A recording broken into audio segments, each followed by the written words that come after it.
Valentine with you. 1-800-618-PHIL. It's 1-800-618-7445. So what happens when an avowed atheist actually does an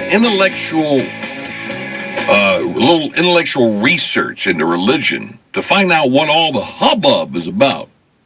Well, that's essentially what happened to Dr. Holly Ordway, professor of English, and was an avowed atheist. So she started looking around, and it changed her mind. She's written a book about it. It's called Not God's Type. An atheist academic lays down her arms. And Holly's on the line with us. Holly, how are you? I'm doing very well, thanks. Well, let me ask you about this, because there is a lot of this going around where, well, for one thing, there's a lot of backlash against organized religion. I mean, people see it as too judgmental, too rigid, too whatever. And I think that some young folks are moving, or have been moving away from that. Not necessarily atheists, but against organized religion. But you were, you didn't really realize it, I guess, until somebody called you on it, but you had just decided, you didn't grow up in a household that was very religious, and you had decided that there wasn't any proof to you that there was a God, right? Exactly. I wasn't actually hostile to it until actually I was in my 20s, but I thought, this is irrelevant. It's just this old thing people used to believe. What's the point? I can try to be a good person without all this religion business. Why should I care? And with no reason to think that it was true, it made much more sense to buy into the whole science can explain everything, smart people don't believe in God thing that I picked up in college and become an atheist. Yeah, and something else that you've said too that really hit a chord is you didn't want to feel like you were being duped by religion.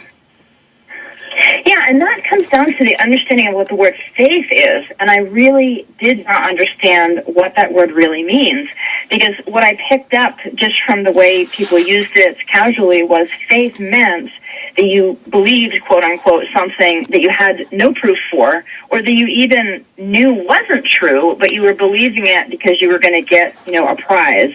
If you can believe in God, you get to go to heaven.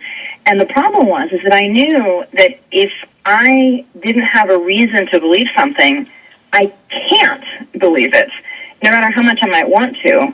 And so I thought, if I have no reason to believe in God, it's all a trick. There's no way I can force myself to believe it. I mean, I can pretend that I believe it, but that's not the same thing. So it all seemed ridiculously fake and self-deluding, except that I did not understand until much later that faith actually is based on reason, it's a step forward from things that you discover actually are true, and that just rocked my world. Well, explain that to folks, because I think a lot of people have a hard time wrapping their mind around that. You've come to this from an intellectual standpoint, but how do you mesh that? Well, the way I eventually came to realize it was that faith is your response to things that you've realized are true. It's the act of the will. It's trust. Because when I started asking these questions about what is faith, actually I was led to ask these questions by reading poetry and books like Tolkien's The Lord of the Rings, actually, because they gave me this picture of intelligent people, imaginative people who create these great art, who still had this thing called faith. I thought, well, these are intelligent people. What's it all about? And then I started asking questions, and I realized that, for instance, there's really good evidence for the historical event that Jesus died and was raised from the dead. And so realizing that that's true, that's an act of intellectual recognition to say, you know what, the evidence best supports the church's claim that this is what happened. But then my response of faith was, okay, what am I going to do about it? I'm going to commit myself to follow this Jesus who has been raised from the dead.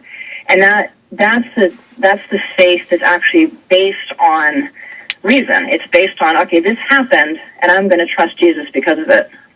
Yeah, but when you I'm sure you've gotten into discussions with some of the folks you knew before who were atheists and still are, and are trying to bring you back to that side.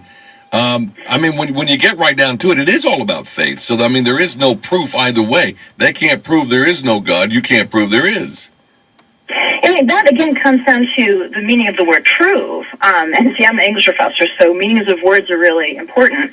You can't prove it in the sense of a mathematical thing, but you can't prove any human relationship. I can't prove that my mother loves me. She might treat me kindly because she's trying to get something out of me, but I know that's not the case.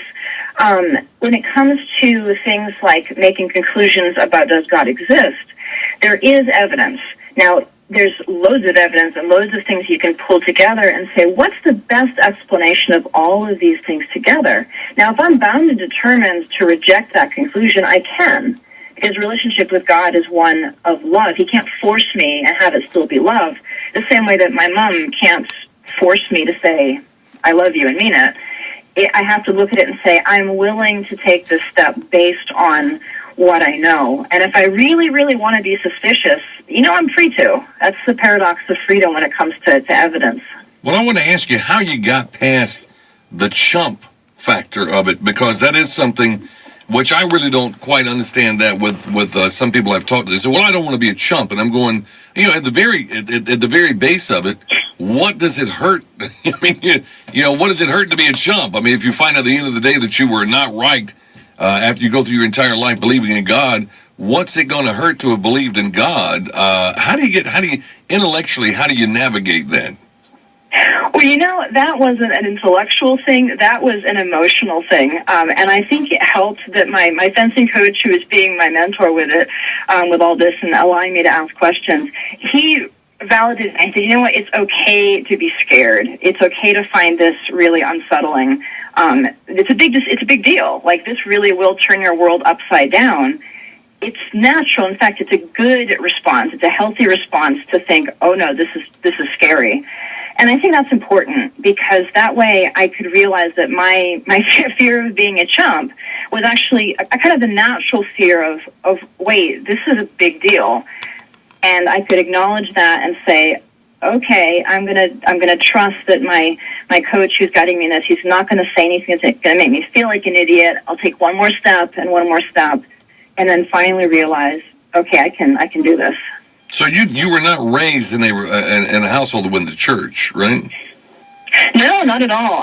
We were sort of culturally Christian in the sense that we had Christmas carols on the stereo at Christmas, nativity scene, things like that. But I never went to church until after I became a Christian. Never read the Bible. There was no Bible in the house, so I was raised pretty non-religious. And then, as I said, when I went to college, that's when I got sucked into the anti-Christian ethos. Well, is that, because I got two kids in college right now. That's pretty normal on college campuses, isn't it? They're really populated by a lot of folks who are atheists. Yeah, I think it depends partly what school you go to. For me, when I went to secular schools, and it wasn't so much as an undergraduate that there were people who were hostile to Christianity at that time. It was that nobody was talking about it. It was almost just not even on the radar.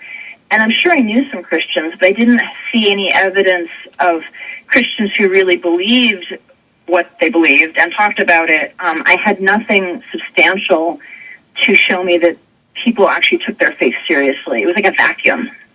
Well, and that's as much of a problem as atheism, really. Yeah, because we got people who claim to be religious and don't act that way, and they do as much damage to religion as atheists do.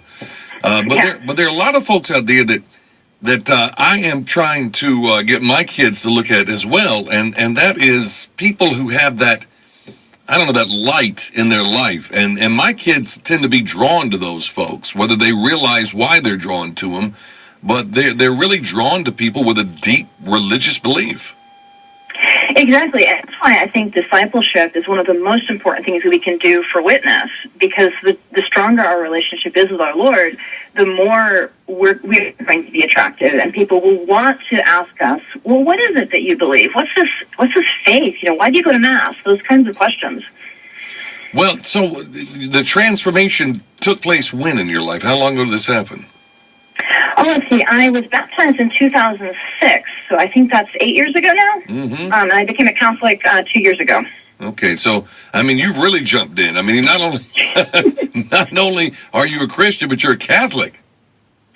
Yes, I'm a Catholic, and I run an apologetics program at a Baptist university, which just goes to show that God has a sense of humor. No kidding. So you were in the academic world, and then you changed, I guess, and where you're teaching religion, right? I was a tenured English professor in California, and I was teaching there for a number of years. Loved it, but increasingly felt that as I became more active as a Christian, I got a second degree in apologetics. I was teaching at my church, and I realized that I had a real sense of calling to equip a new generation to teach the teachers. And I was actually recruited to come to Houston Baptist University and actually start a brand new program on cultural apologetics, on really equipping people to go through literature and the arts as well as philosophy and theology to really show what it is that the gospel is. And it's particularly appropriate. It's a kind of a mere Christian program. So I realized I was going to become a Catholic shortly before I started this job, but they're actually quite happy to have a Catholic running their program. It's really an interesting program. Well, I'm sure they're happy to have somebody who's actually been through the journey, they didn't grow up this way, and has come to this completely on your own, which is a remarkable story. And you chronicled this in the book, Not God's Type, an atheist academic lays down her arms, by Dr. Holly Ordway. Appreciate it very much, and I guess they can buy the book anywhere. Fine books are sold at Amazon.com and that type of place. Yeah, and also directly from Ignatius if they want to go there.